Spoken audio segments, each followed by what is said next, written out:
Good afternoon. Welcome here at the panel discussion on Conference on Ethics in Documentary Film. I'm really very pleased that each year this conference gives space to filmmakers and we can discuss the ethics from the practical point of view. This year's discussion is titled Artistic Vision and Accountability, a Central European Perspective on Freedom, Censorship and Filmmaking Dilemmas.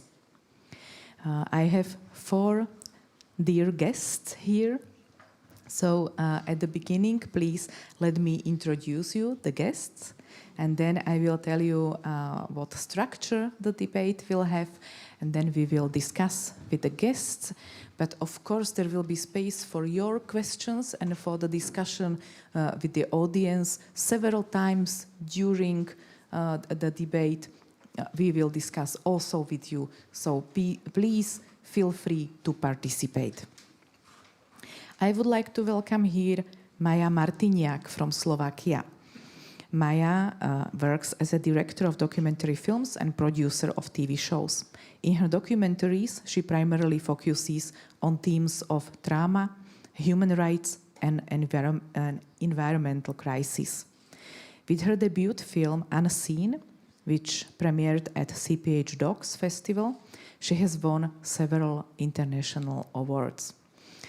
This film was very difficult to make. Maia was making this film for 7 years, and she has quite extensive experience with many also ethical issues connected with making this film.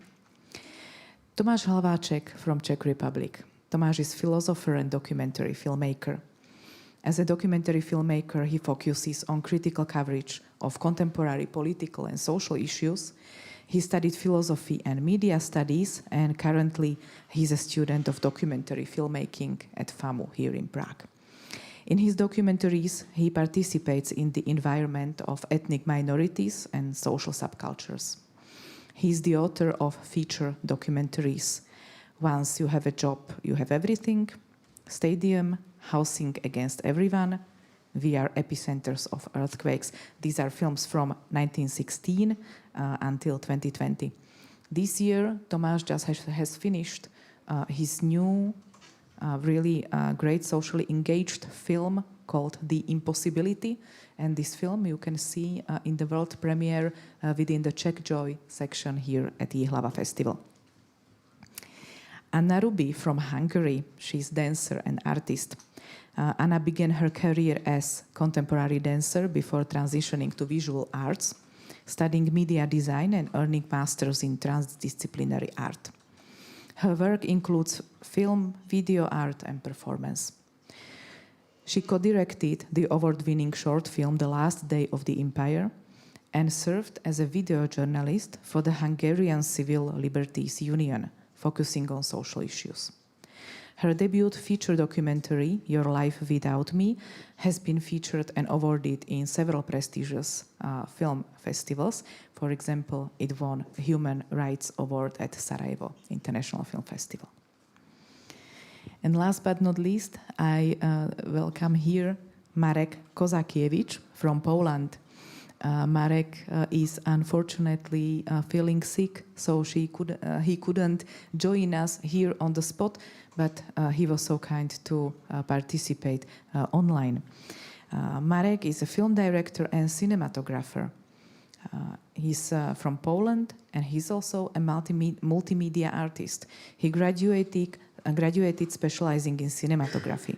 His work as a cinematographer includes award-winning films like Diagnosis by Eva Pogdorská and The Ugliest Car in the World by Grzegorz Szczepaniak. Marek's directorial debut, Silent Love, has premiered at Visions du Réel and Hot Dogs in 2022, and it earned quite an critical acclaim. His latest documentary, We Are Perfect, was produced by Netflix Poland, and it was premiered in 2024, this year, at Thessaloniki Film Festival. Marek, thank you very much for being with us, and we wish you good health. So now let's be really particular and talk about the questions of ethics in documentary filmmaking, and let's connect these with experience of our 4 directors. The discussion will have 3 main parts. First, we will focus on choosing the topic and shaping it, when and how the artistic vision is born. The second part will focus on factors and concerns influencing the topic and its shaping, authors' dilemmas, decision-making and thinking process.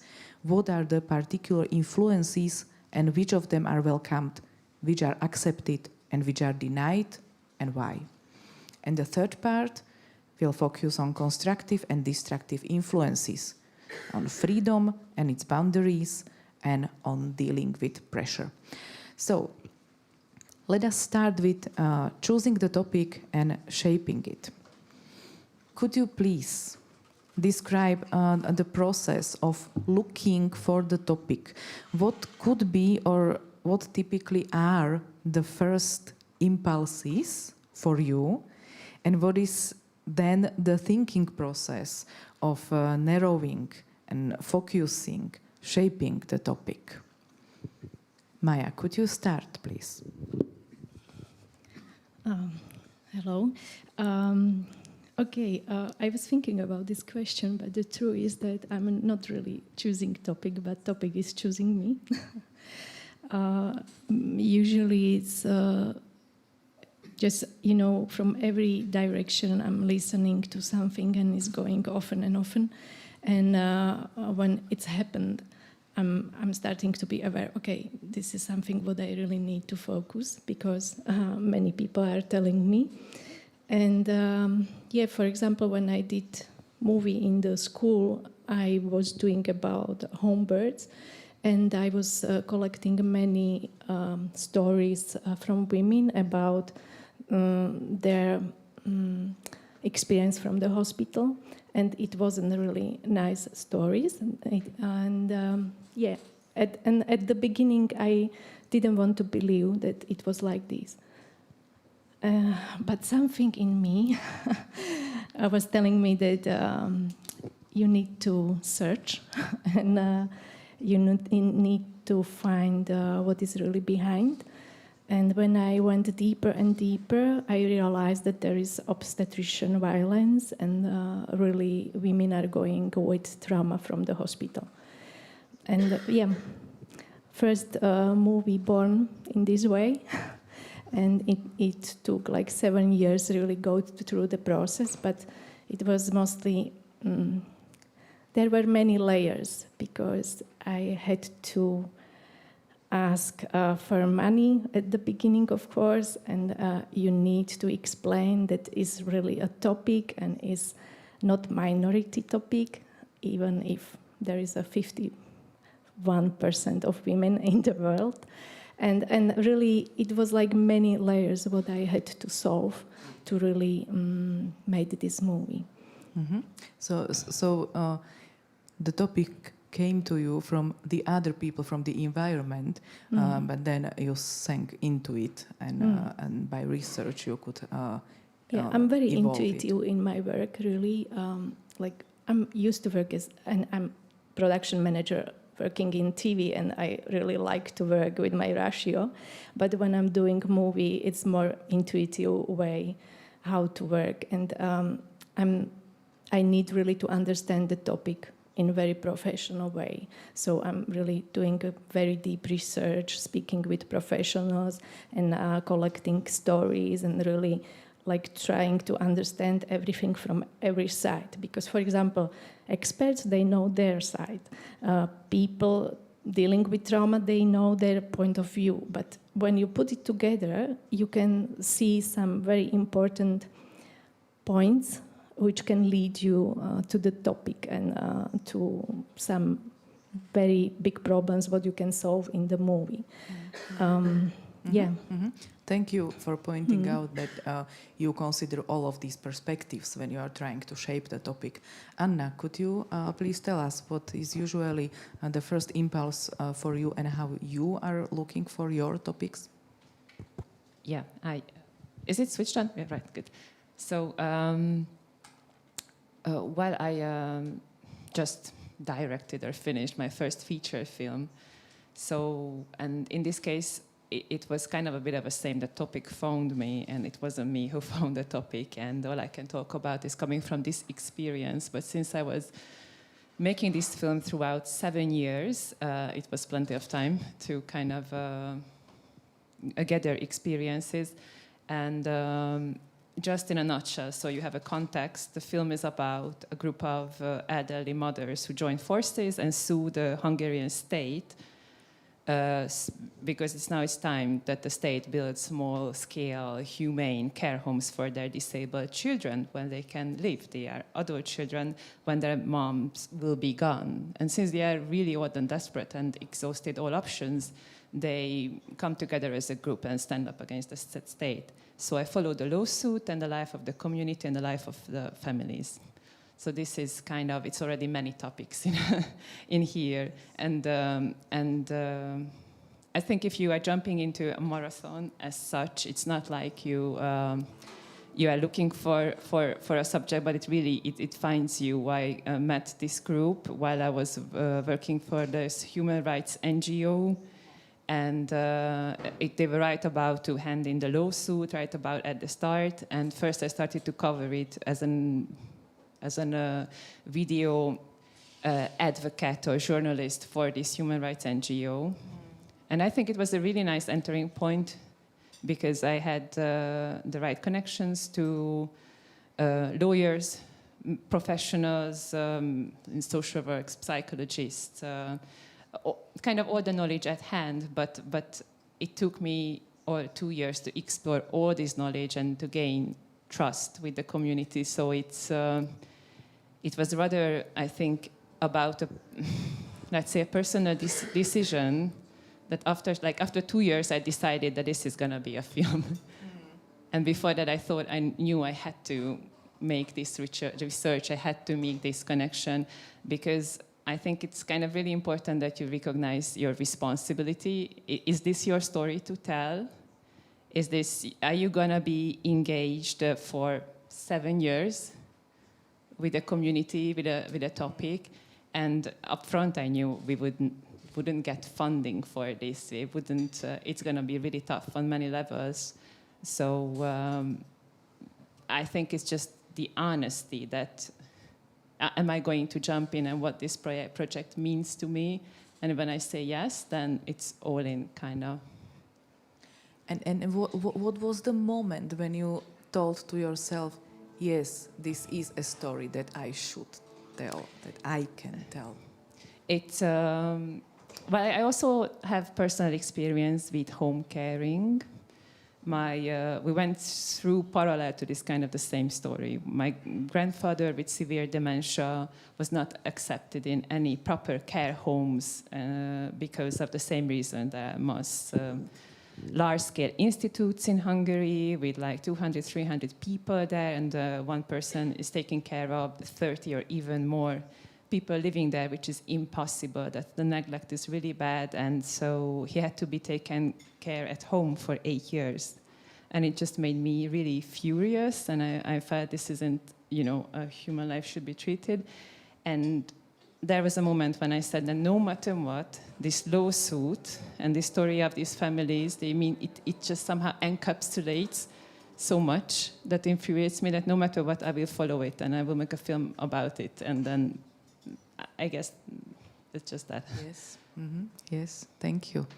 Tomáš, what is usually your first impulse, and how you then shape and focus the topic? When I reflect documentaries I did, I realized that every time I already jumped into the action that was ongoing. And it was the action that was based in a community of people.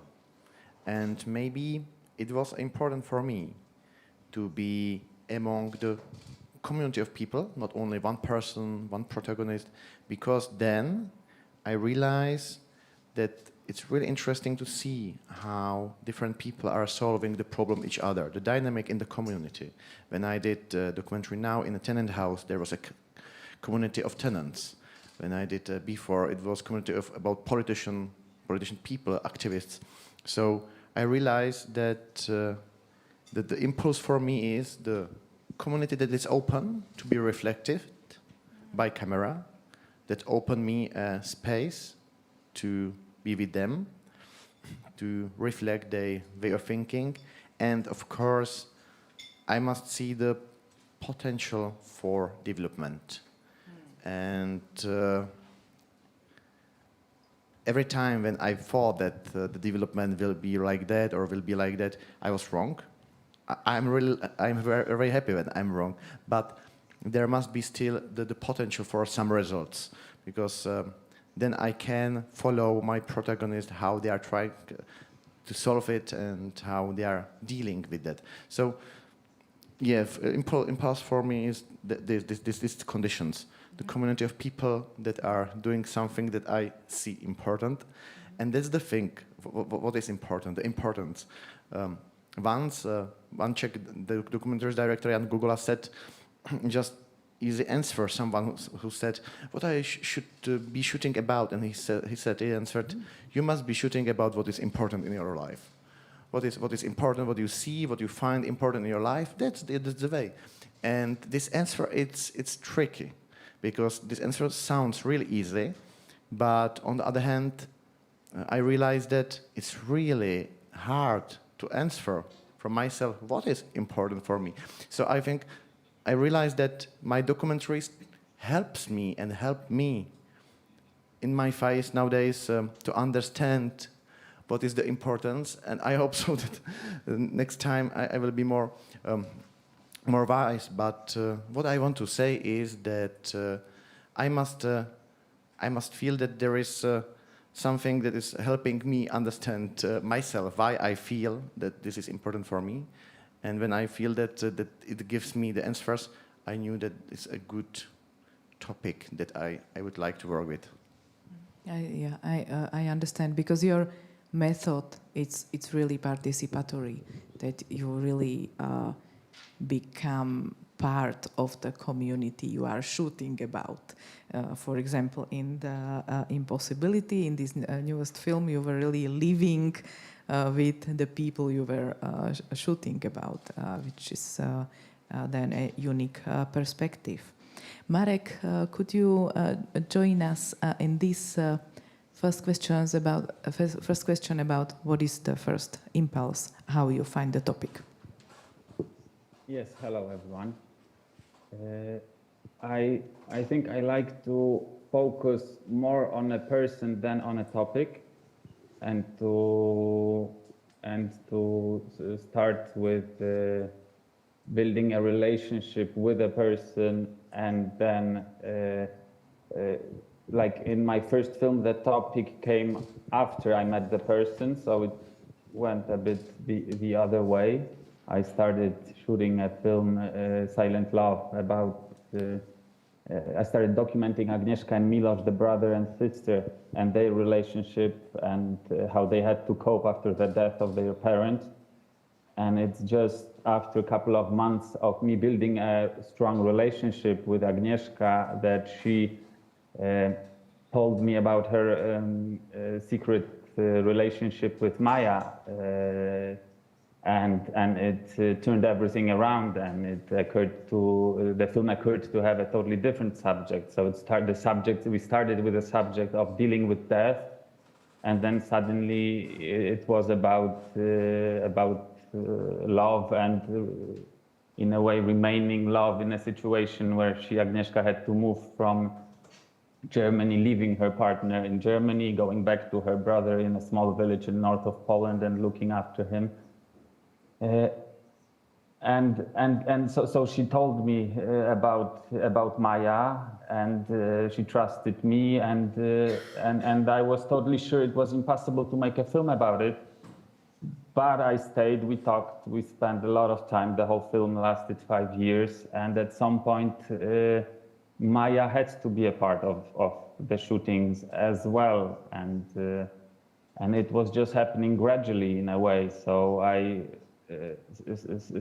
Again, I agree with you when you said that the subject finds you itself in a way. But I also think that, I mean, most TV commissioners and festivals nowadays, they like subject-driven films, and here as well the topic is about subject, about topic, and less about person, and character-driven films nowadays are a bit less, let's say, popular maybe, I don't know, but they are the ones I love the most.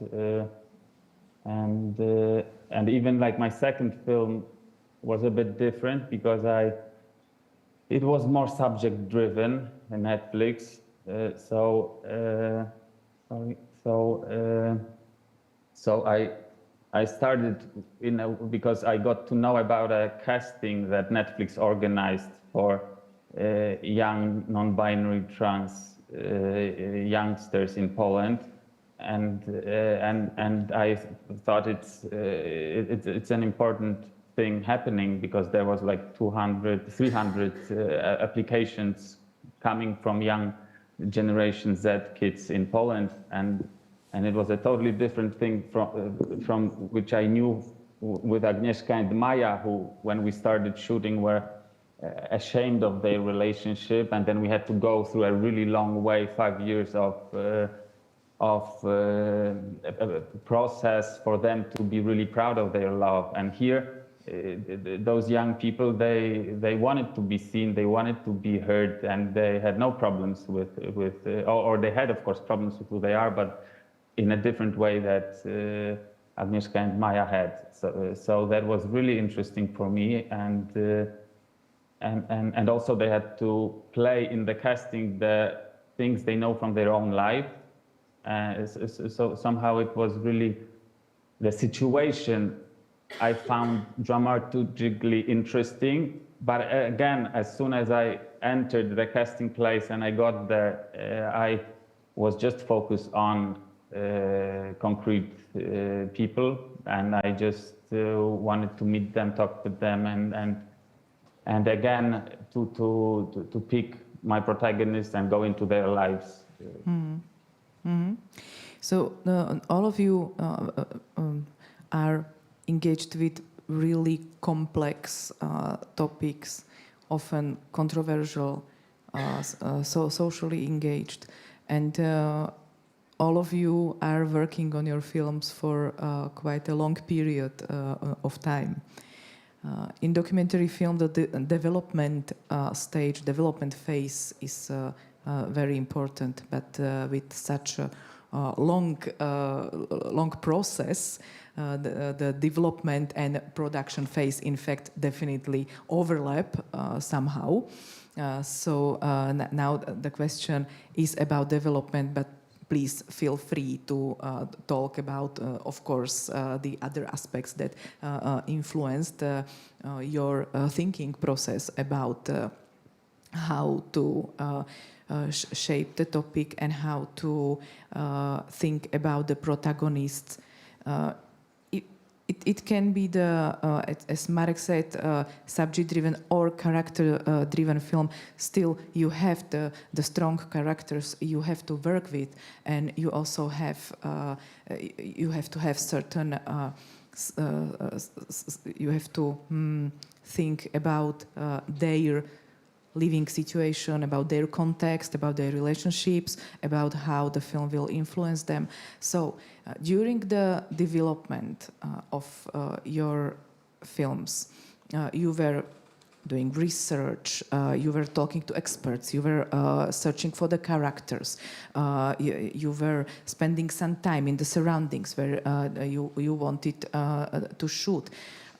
In what particular situations did you have some ethical dilemmas, thinking about which motive should be included in your film, which motive shouldn't, which character you have to be more sensitive with, and in what respect and why. So please, let's elaborate on this the development process.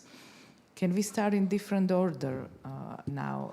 Tomáš, do you want to start now? Okay, so development. Until now, I work with the same method, similar to Cinema Direct. So for me was, as I said, important discovering the field of problem I would like and I wanted to be shooting during a shooting. I don't like to separate this process of development, of pre-production and production. For me, it's important to understand and know how the environment reacts to me and to the camera. I don't like to be anywhere without camera, because I think so that all protagonists and all environment should understand why I'm there. And the camera, it's not weapon, it's part of my being there and part of my participation. That's also the way why I don't like to pretend that I'm not there.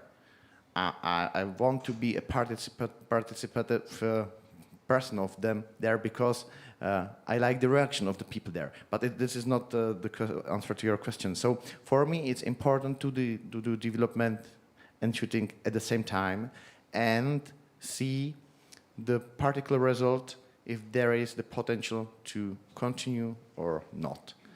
And it's easy for me in that way. And with your last film, did you? How did you decide about the characters? Like were you observing like all of them, or were there some vulnerable people, and you said to yourself, okay, I should not include these people because it can harm them in some way? Yeah, it's a difficult thing to answer easily, but the first thing is that I want to shoot with someone who understands that I'm part of the problem and I understand his problem. That means that I don't like the observative way of thinking, an observative method, because it's something like I'm pretending that I'm not engaged in the problem. And I need to know that my protagonists know that I'm engaged. And for them, it's important to also accept my presence. Many times he asked me, how will change your activity, your shooting, my life? And my answer is, I don't know if I will change your life, but my honest is that I'm here to talk about you, about that. I'm here to understand you. So I don't want to be pretending I'm not there. I'm just observing. I want to be in engaged presence with him, to have an open dialogue all the time. And in the case of my last documentary, I was shooting only with the persons who accepted and opened my person in their life. But my answer was, I'm there for them, for the dialogue, but every time with camera. Yeah, my presence is the participative presence and co-living presence with these protagonists. So that's important for me to give them a signal that I'm there, and it's not problem to communicate with me, to deal a problem with me, even about my method, about what they would like to cover or hide of my shooting here. Mm-hmm. Maia, would you like to continue about the development characters? Yeah, for me it's a little bit different in the way that I'm really spending a lot of time with, like to speak with them in privately without camera, and really to gain their trust that I'm there for them. Even if something bad happens, I'm there and I'm not going away. And I'm working a lot with traumatized people, and there is like it's usually a very long process when they really start to say their story, but really because they live with the mask, and they say what they are saying to everybody, but it takes a long time really to go deep into their soul and really to open the truth of their lives. And this is very important for me, and especially with the movie Unseen, there was another aspect, a birth process. And many women we met like 5 minutes before filming. And it wasn't easy for my crew really to film and not to have this connection. But I told to these women that we are there, we are with the camera, DOP, he had instruction not to move. If you need to move, you need to move very slowly, you know, like really not to disturb this process. It was very important for me to keep it natural as much as possible. I know that if there is a camera, it's not natural process, but still you can keep some kind of intimacy. And and they had my promise that after when we edited the movie and the final cut, they can see their part and they can decide if it is okay or not. And it was most tricky thing what I did. And but I'm very happy for it because they had really control through the whole process, and it was very important. Even when we edited the movie, we edited in the way that if some traumatized person will watch it, we don't traumatize this person more. And maybe it's not so fancy for festivals, you know, because it could be more. Even one sales agent, she told me that there is not enough blood in the movie. It's not so easy to sell. But for me, it was really more important to make movie about obstetrician violence, about their feelings of these women, like to be voice of them, less than commercial aspect. Of course, it was very hard for my producer, but still we were quite successful. So maybe these two, but there were another layer, sorry, just very quickly, institutions. Because, you know, doctors, they don't want to show their work, especially in my country. And for example, to get permission in the hospital in Denmark, it took 2 weeks. And in Slovakia, it was more than 1 year. And even I had to like fight for it that we can keep filming and we can use it. And of course, because of copyright, there was very good that, you know, doctors, it's a public profession, so you don't need to ask them again if they're okay with the material. So it was my advantage. It's so interesting to hear how really very different strategies you have, how to gain trust of the people, of the characters you are working with. Marek, would you like to add to this question of development and characters? So I think the time we spend with our protagonists builds the relationship and builds the trust which is needed. And so that's for me. I also spend lots of hours talking and getting to know each other and feeling so that we all feel safe with each other. I also, as you always tell to every of my protagonists, that if there will be anything in the film that they will not want, we will erase it. And it's a rule we always take, because then I have a feeling that they feel safe enough not to censorship themselves during shooting, which helps a lot. And maybe it's a bit risky, but on the other hand, I also would not want in a film any scenes that my protagonist wouldn't want. So for me, it's very obvious and easy in a way that way.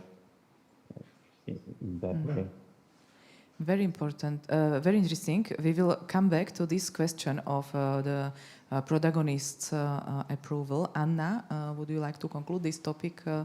If you want to add something to the development process, you also prepared your film for a very, very long time. So what was the process? It's a tricky thing because this lengthy development in documentary filmmaking, I think it's very much connected how you present your film and to funding situations. But if you look away from that and then in reality how, let's say, you make order in a film and you figure out what kind of film you want to make, in my case, the biggest questions were, well, I had a lawsuit going on that I followed for 7 years, but I knew that I didn't want to make a courtroom drama. I had a community of a big group going on that I followed for 7 years, that there were many events changing. But I knew but I still want to talk about a systematic problem. And I had 2 families that I followed really, really closely, and in both of the families, since there were real roller coaster of events happening. And so I knew I had to follow each thread, and I had to focus on everything throughout the way. And I kind of had story elements I knew that were really talking about the problem well, because it was an early decision that I want to talk about it in a complexity in a way, and then it's going to be a dramaturgical challenge to balance it out. So kind of after some point, it was really a Kafkaesque lawsuit with wins and losses and extremely absurd statements from the judge. And I kind of knew that these moments, they're going to be, since the litigation is a very bureaucratic process in Hungary. It's not like in the United States. It's like not like a theater, but like really horrible small rooms with no light and super bureaucratic. So I knew I would use snippets of it just to drive the narrative forward. And the biggest part of the film is rather going to be showing that what these decisions do in real life of the family and the community. But to cover everything, it was just basically I had to be there breathing with this community throughout these years, not to gain trust, not to miss anything. And I was shooting the film myself, most of it, except the lawsuit scenes where I could bring in a really small crew. It was, again, I had to jump through a couple of hoops to enter the court. But yeah, I had, in that sense, I had the camera all the time with me, just so they would get used to it. But I think it was what I know and what ethically from the moment was really important for me, and really important so the protagonist of the film would accept and understand that now we are shooting here with people with special needs who are living with disability and their caretakers. And from the very moment of the beginning, I knew I wouldn't want to do a kind of a safari, poverty porn, freak show kind of thing. So, and it's when you are collaborating with someone who cannot communicate the regular way with words. Like most of my protagonists on the mental level of someone who is 3 months old, and their moms are the ones who are understanding them the best. Then I was like, okay, then it's a challenge. I have to take this time so we can communicate, and I kind of have an idea. And then I try to develop myself kind of a system, how I should show and present these protagonists of the film, and kind of the general rule for the editor and for me was that we wouldn't show anything that we wouldn't be happy of ourselves being shown. There is a reason why we don't show someone wearing underwear just for no reason. Then I cannot, show someone who cannot speak while being changed in clothes or wearing a diaper or whatever, because this is just not fair, kind of. So even though we had a couple of nice situations where we felt it's just not fair to be shown like that, we were like, we're cutting it out, not using it.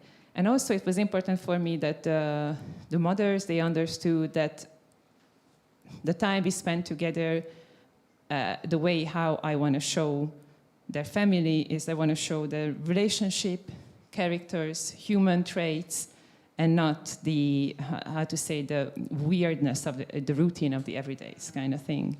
And when we had this understanding and when we had this trust, it was like, it's not lots of talking, but afterwards then it was kind of, it's a mutual understanding, and then it's a different thing. We could really see now different creative methods that these authors have towards the topic, towards choosing the topic, shaping it, and also towards the characters. Are there any questions from the audience? Yes, Trusley, please. Wait for the microphone, please.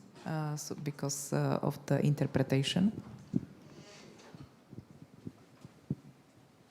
Yeah, I have a question for Anna. How do you get consent from, they are minors, huh? Is it from the mothers, or do you get the kind of acceptance from the disabled, which has 3 months mentality, as you said? Huh? That must be very difficult. Yeah, like bureaucratically, they have guardians. Their parents, usually their mom, is their official guardian who decides in many, many things. But their parents, they live in the understanding, and this is kind of also the, let's say, the contemporary, or this should be the proper understanding that who everybody should be able to decide about things and choose what we would like to do. So the way how they live together, they give them space and give them attention so they can decide in certain things. And I felt like this is a tricky situation because legally their parents can tell me and give and sign the release forms. And I felt that the right way is that we spend lots of time together. We do things together. I show them material. I tell them, also the point of view this story is taught from, it's the caretaker's point of view. So it's much more of the mothers and rather less of their children. But it was a conversation which should be okay or not okay, because perhaps legally it is okay, but it's rather the mindset. And for this, I'm really grateful for the professional help that I got from the human rights community. It was, I think, really useful that I didn't have the editor and the co-writer of the film. They never met the families. They stayed outside. And whenever I was too biased and didn't see something, they were like, okay, we agreed that this is how we show the characters. And so we kind of applied this mindset of the creative crew. And actually, they signed the release forms at the end of the 7th year because I was like, which was really risky. Your producer would never tell you that. They would tell you the exact opposite. But yeah, so we made sure that we are on the same understanding. I hope I answered. It's a very, very, very sensitive approach. Is there any other question in this moment? Then I would follow up on Truls' question about the consent and about what Maria and Marek also mentioned about the approval from the characters, what will be and what will not be in the film. I will start with Tomáš. Tomáš, do you also use this strategy that you show the film or you agree with your protagonist what will be in the film and what will not be in the film? Is it part of your method? You mean at the end of the post-production when the film is prepared? If I'm yes. I did it really rare because when I asked the people. I have a problem with it because when you are finishing a movie and everything is already formed and the vision is fulfilled and you open discussion about the shape of the movie with your protagonist. For me, it's important that they are okay, that they are in the movie, but then start another discussion about the form, about the narrative, about the particular scenes, about the self-stylization and about the things that are not important. I think it's marginalized topics. So I'm not against to show them the movie, but mostly they trust me, and I've never had a problem that they would they would need it to watch it before. Yeah, but I'm discussing all the things about with it, and if there are problematic scenes and about they mentioned me before, I'm discussing with them. I'm trying to avoid this scene, and yeah, when there are some scenes that are problematic, definitely I'm showing to them how I'm working with it. But I remember from my process that they remember almost all the moments when I'm there and we are discussing about this situation just after the shooting, how they did feel and how they are okay with that. So for me, it's important to be okay with them after every shooting moment, and that's it. Definitely, I think I'm happy that we have. We can see really different approaches, because in fact there is not one right answer and one bad answer. It's really like different approaches and relationships with the protagonists and the creative methods. And I'm happy that you mentioned also that. Directors have some creative vision. It is still a piece of art, the film, so it has certain structure, certain narrative. So exactly this is what we are discussing: the borders, or the very blurry borders of what we should do, must do, or doesn't need to do. But Maia and Marek,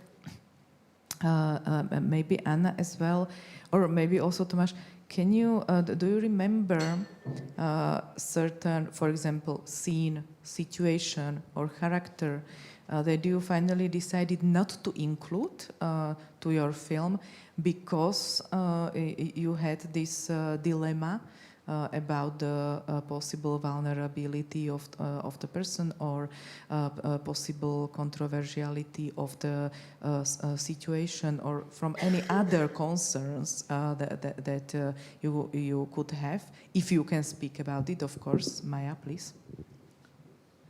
Actually, I wanted to have in the movie home birth, and I shooted it by myself in Denmark.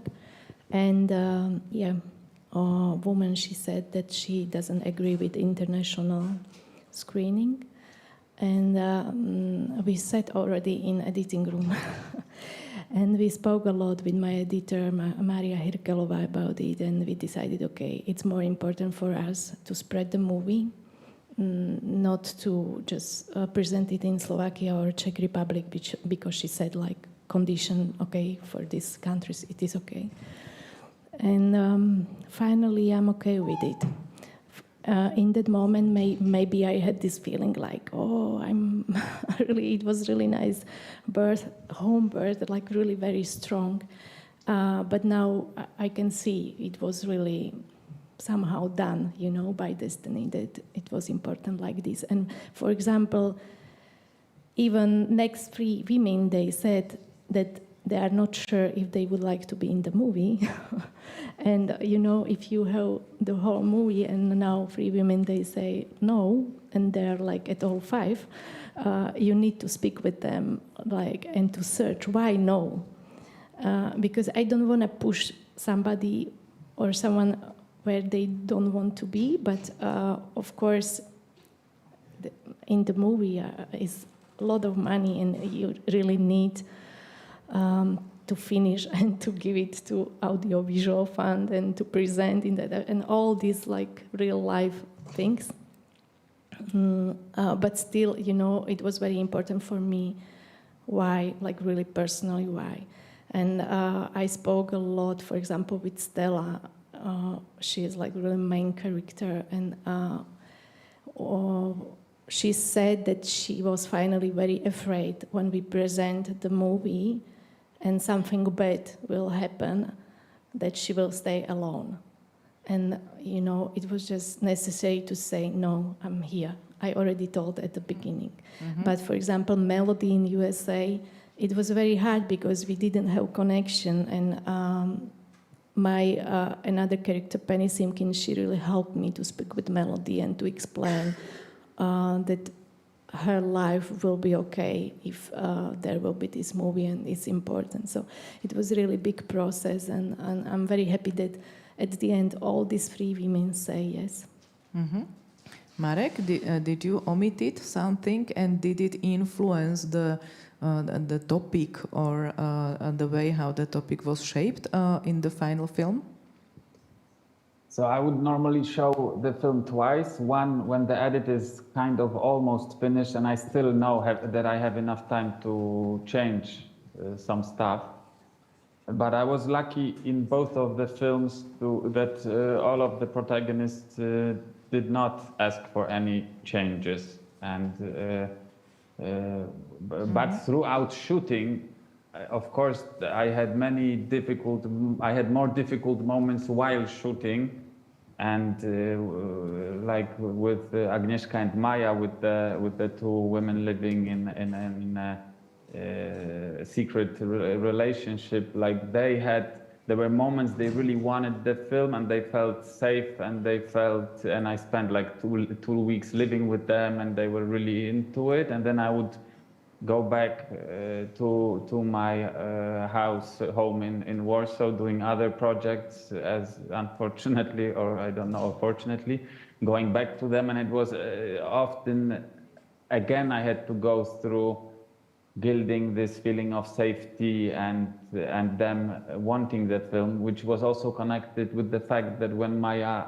moved to the village and the three of them started to build the unconventional family together, shooting for them became a bit less, they got a little bit maybe more afraid of being named by the neighbors. So it's always, it's a long process, and 5 years of shooting, it's a really long process, and there were moments that they didn't want the film, and there were moments they really wanted the film, and in the end, we waited till the boy finished 18. Then we asked Milos if he wants to be a part of the film. So many risky elements involved in the project. But in the end, they really wanted to be a part of the film. They took part in the whole marketing stuff in Poland. They didn't want to go abroad, and all the prizes and everything really strengthened them and built in a way the myth of their love in a way, and they are still together, and it's. It ended up really nicely, but it's of course there were moments, very difficult moments as well. Now I would like to. Do you want to add something to Tomáš and Anna? Because I would like to shift to the external influences. All right. Are there any questions in this moment from the audience? No, there is no questions. So. Let's speak about the external influences on the topic and on your narrative, on the motives that you want to develop and you want to talk about.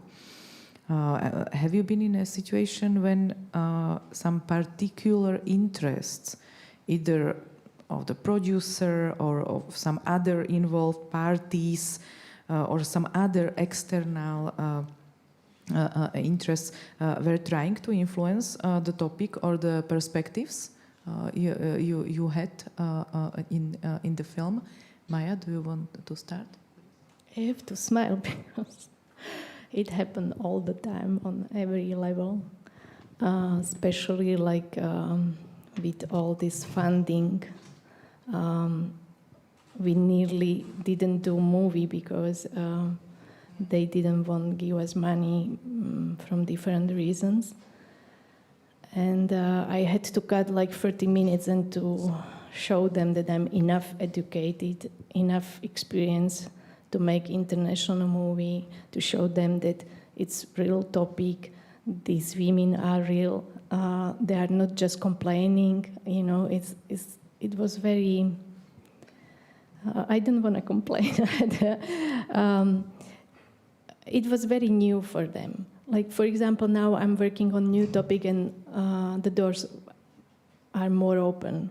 But in that time, it was everything so new, and in our commissions usually said old men, sorry for, I didn't want to hurt somebody, but really like with different perspective on life, and it was very hard to explain why it's so important to shoot such a topic. But at the end, I grow with this process. I could make movie in 2 or 3 years, because at the beginning I had these scenes and I knew how I would like to do it. But I'm happy that I grow with the movie and I absorb this all information about trauma and I could make it better. And for example, happened that we had really final cut, and we went for one workshop and they told me, Maia, you should to start edit again. And really we have final sound and even colors, and it's. But why? Because, what were they suggesting? Why? Because they wanted that it will be more understandable for international audience. So when my editor heard this information, she said, okay.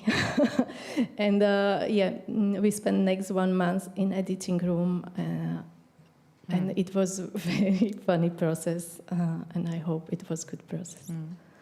You also mentioned the institutions in your previous answer, so that is also very important because the institutions have their own interest and self-representation, some image, public image they want to maintain. Tomáš, what were the external influences? You can speak about this new film of yours, Impossibility, but maybe you can mention also examples from your previous films, because you are really you are working with socially very important and complicated topics, and usually there are many involved parties who have some interests, either financial or political or some other. So please tell us about this. On the field of financing, every movie I started with no money. I believe that I will find someone I found. Sometime I didn't found, but it wasn't complicated. It wasn't a bother for me. Yeah. On that field, I'm not doing compromises. But the interesting thing is that these external influences are presented. This conflict point is in the expectation how the drama of the life should be like. Because when I'm following the complicated lives and problems, the dramaturgist and people from television expected some kind of drama arc. And of course that the editing is based of simplifying the problem and about the way how to structure the narration to be understandable. But many times for people I'm following, the problem is that they are passing dramas that are invisible for us. And they are invisible for us because in the way of our narrative understanding is different. We have some schemes and genres, narrative schemes that we are applying on the reading the situation. And that's the problem that I'm trying to persuade or convince people with I'm finishing and doing the narration, the story, that it's not idle to build a tradition drama arc, because it doesn't help us to understand the problem of their lives. And so many times it's also with the time how long should be your documentary, how many protagonists should be there, and trying to make a norm. But I see this as a problem. Yeah. So I'm not against to do a classical scheme or structure of your story, but we must be really careful if we are not deleting something that is important. And for example, in the case of my last documentary, everyone expected they have a problem. Next step is police will come and solve it. Police was unsuccessful, okay, and then there will be the court and justice, and they expected that the life is like that. That is very simple, you do the simple steps. But the reality was the super opposite. It was police came and something happened, but then nothing. there was some expectation and failed. And again, they tried again. And the people they said me during editing, yeah, but this problem we already seen. And it was solved. But I said, yeah, it was solved for a few days, few months, but then appeared again. And they said to me, okay, but we know the problem. But yeah, we know that this is the traditional, or this is the, how to say, usual development of the situation, but we must understand that it's not once. They are facing this problem every day. It's a routine, the daily routine that they expected something will be better, and then big disillusion, and again, and they must fighting every day. It's not like a happy ending story, and I wanted to imprint this expectation and disillusion into my movie, and it was important to put there more these stories to help understand the audience that this life, it's not so easy like when you need help, someone will come and there will be solving. It's everyday story. Yeah. I'm not sure if it was understandable. Yes. Anna, external influences that influence the topic or the motives you wanted to address? Well, either luckily or sadly, we don't really have a funding opportunity for these kind of films in Hungary. So in that sense, I was quite liberated to do whatever I want to do. Even in the old system, if you make a film about suing the government, it's not something you're going to be funded on. But what was interesting in that sense that, of course, we had this kind of situations, creative freedom in Hungary, no money, but still, of course, you apply to funds and you're going to have to bring some money in the production so it can be finished. And on the other side, my experience, there is the industry, and there is kind of as every industry is a capitalistic sense of what can be sold on the market. And we found ourselves in between these two kind of different pressures. And what the challenge was is rather, I think, how to reframe this film as not a typical film about disability, because you're really easy are put into brackets that, oh, that's the film about disability, yeah, right. And we really worked on to how to reframe it, change the narrative. This is about a community. This is about another kind of justice. This is about, so it's a different kind of film, and that was really challenging. And but eventually, how things happened, all the partners that came on board, and all the creative center of the film, the producer of the film in this case was also the co-writer and really co-creator of the film. And with him and the editor and with all the co-producers on board, we all agreed that we kind of have an idea what kind of a film we would like to make. And we try to sell it on the market. If it sells good, if not. There is, This is so I think it's rather about building a network around you and talk about it as much as possible and try to make others see what you see in this. So we did no compromises at the end. Good or bad, I don't know. We agreed on that this is our way of making it as a community of who make this film. Great. Maia, did you want to add something before we give a word to Marek? Please, yeah, Maia. I will be short. I would like to add,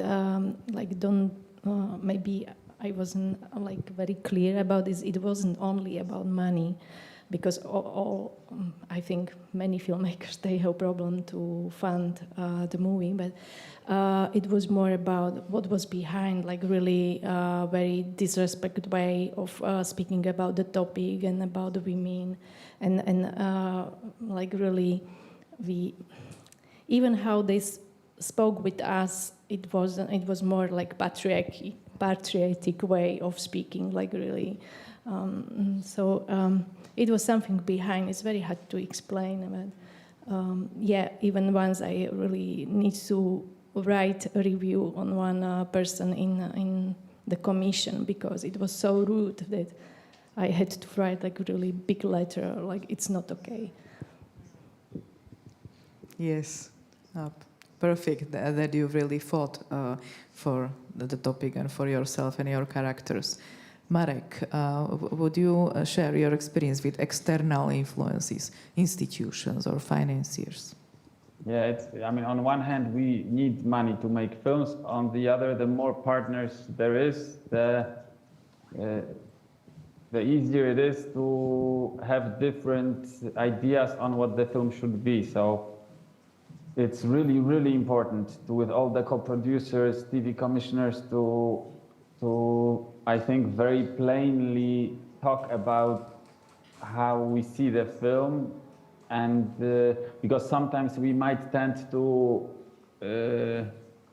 say the stuff in order to get the money, which sometimes is also important because to make it a bit somehow to make those bullet points bigger, that will help you to maybe get the funds. But maybe those are not the most important points for you in the film, but you make them bigger in order to help yourself getting the financing. And then it might, of course, be difficult in the end. I did have, in both of the films, we did have some issues with TV, with commissioners.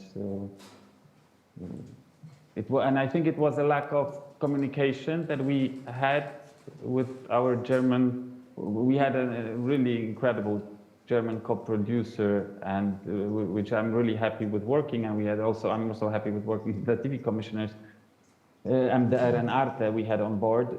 But at the end, okay, they saw one edit that they approved. Then I changed the edit, and they saw the edit that I changed just before our premiere at Hot Dogs, and they preferred the previous edit.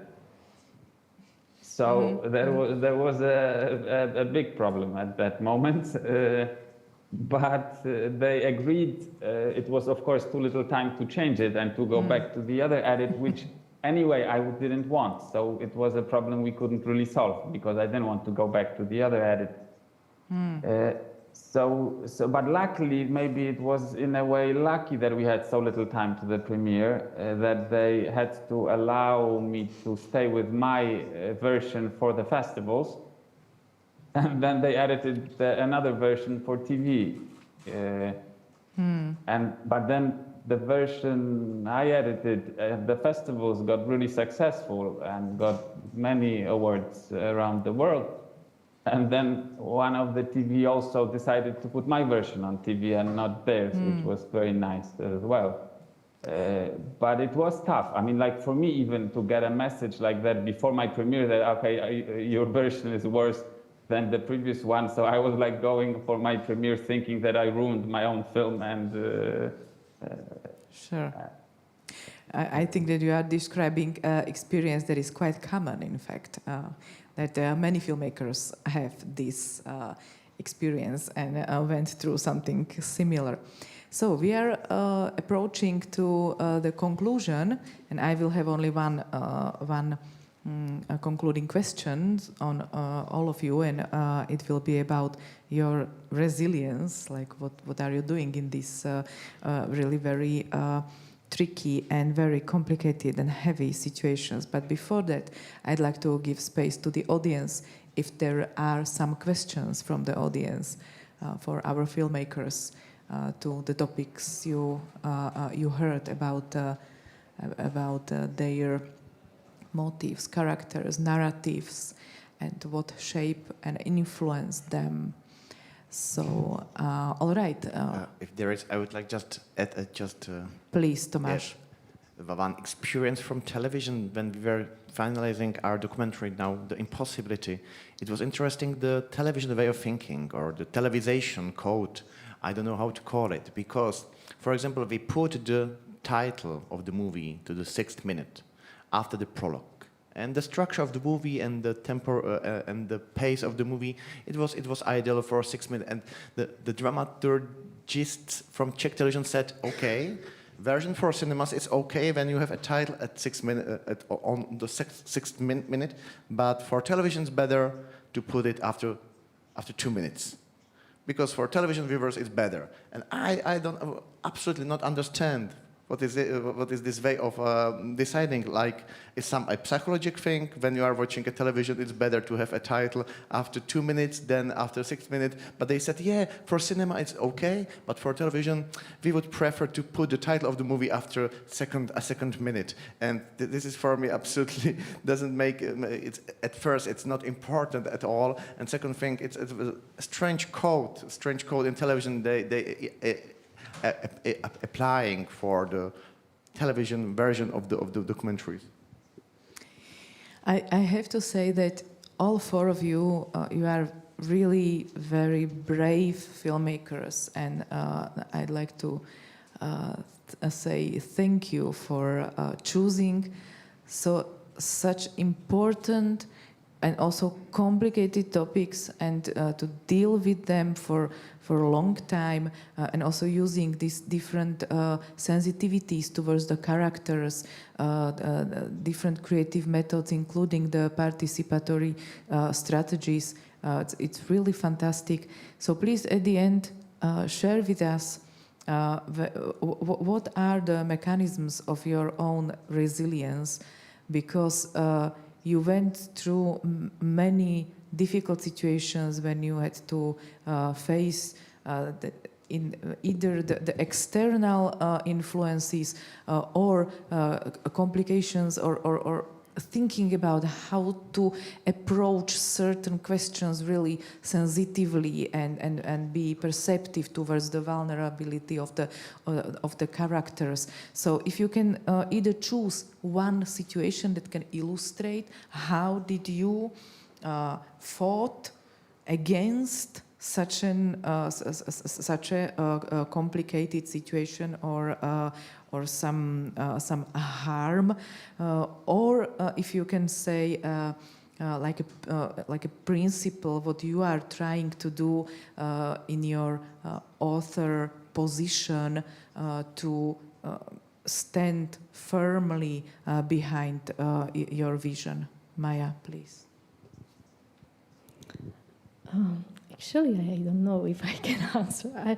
I was thinking it was just from one day to another when you go through the process, and maybe when you look back you can see, okay, maybe it's a little bit hard to go through, but when you are living in it, you are not able to see it. But for example. I have a rule: when you kick me out from the door, I will come back through the window. So maybe this was my real strategy. But for example, now I'm doing a new topic, and I have to change everything what I did with Unseen, and I need to find new approach. So for me, it's very important to be in my center, to be calm, not to be tired. Because when you are tired, you react or sometimes overreact. So just to focus on me, to keep my mental health, because otherwise I'm not able to be present for for people with mental disorders. Yeah. Yes, and thank you for your persistence. That's really great. Marek, what are your mechanisms of resilience? I don't know. It's a difficult question. I don't really remember any scenes that I could tell you. I don't know. I think that if you start a process with your protagonist, that you really look after that it is good for the protagonist and also for you, that somehow he grows, you grow, or she grows, they grow, you grow, and then you have a feeling that, I mean, we all get something out of it. And in a way, then it doesn't really matter if the film even is finished, because we all gained something out of the meeting. But of course, it needs what you were just saying, the presence and really being into the presence. And it's also often difficult because we often enter.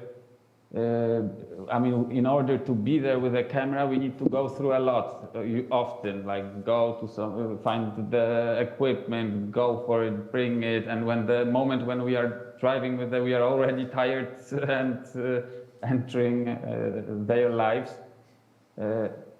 already quite. Yeah, but then it's really important to really leave that aside to like make yourself a clean piece of paper and really be there. Very nice. Anna? Okay.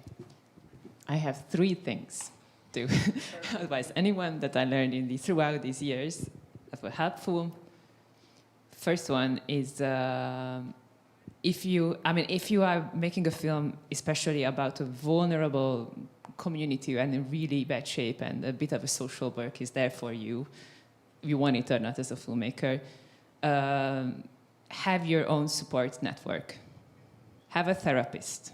Go to a group therapy with other people who work on the case, social workers or other colleagues. If you are coming from a wealthier country, perhaps you can budget it into your film, a therapist. I think it's really smart. A very good point. Get a specialist involved in your theme and emotionally attached as early as possible, where you can just keep going back to a psychologist talking about that. Perhaps you can later help. What do you think? At some point, they get attached, and when you really need someone, this person is going to be there. And share responsibility. Build a community around the film. Have the co-creators as much involved as a community as possible emotionally, especially if you don't have money, you must do something. And I think for the most I learned, you have to reserve energy to keep this network and community active and building and satisfied and appreciated around the film of professionals and creators. I think that's crucial. Very nice. Tomáš? Yeah, I would agree with most of the things you said, but most of this thing I'm not doing, and maybe this is the reason maybe I'm questioning nowadays if I'm not losing the resilience. But maybe it's impulse when you feel that you are losing resilience, because I did my method of the participatory documentary for 10 years, and maybe it's too much for me already. I feel exhausted. I feel even that this method is the method that I know, but I would like, it's an impulse for me to something change. When I feel that I'm losing resilience, I know that it's a moment when I should change my way of doing, and I think so. I'm now just passing this process last 1-2 years. But what is really important is sleeping for me, for resilience.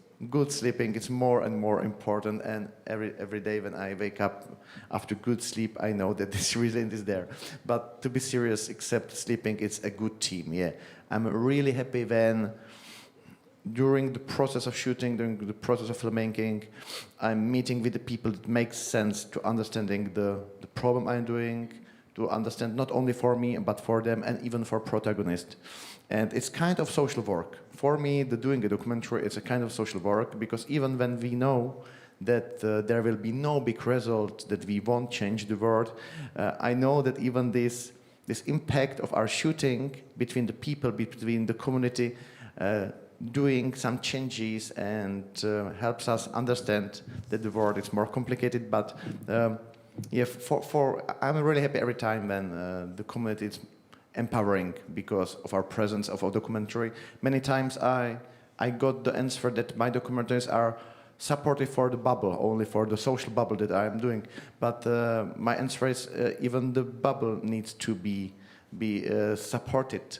So even we are probably in the same bubble. We need also some treatment, and this treatment through this doing documentary on the topic we like and we see find important.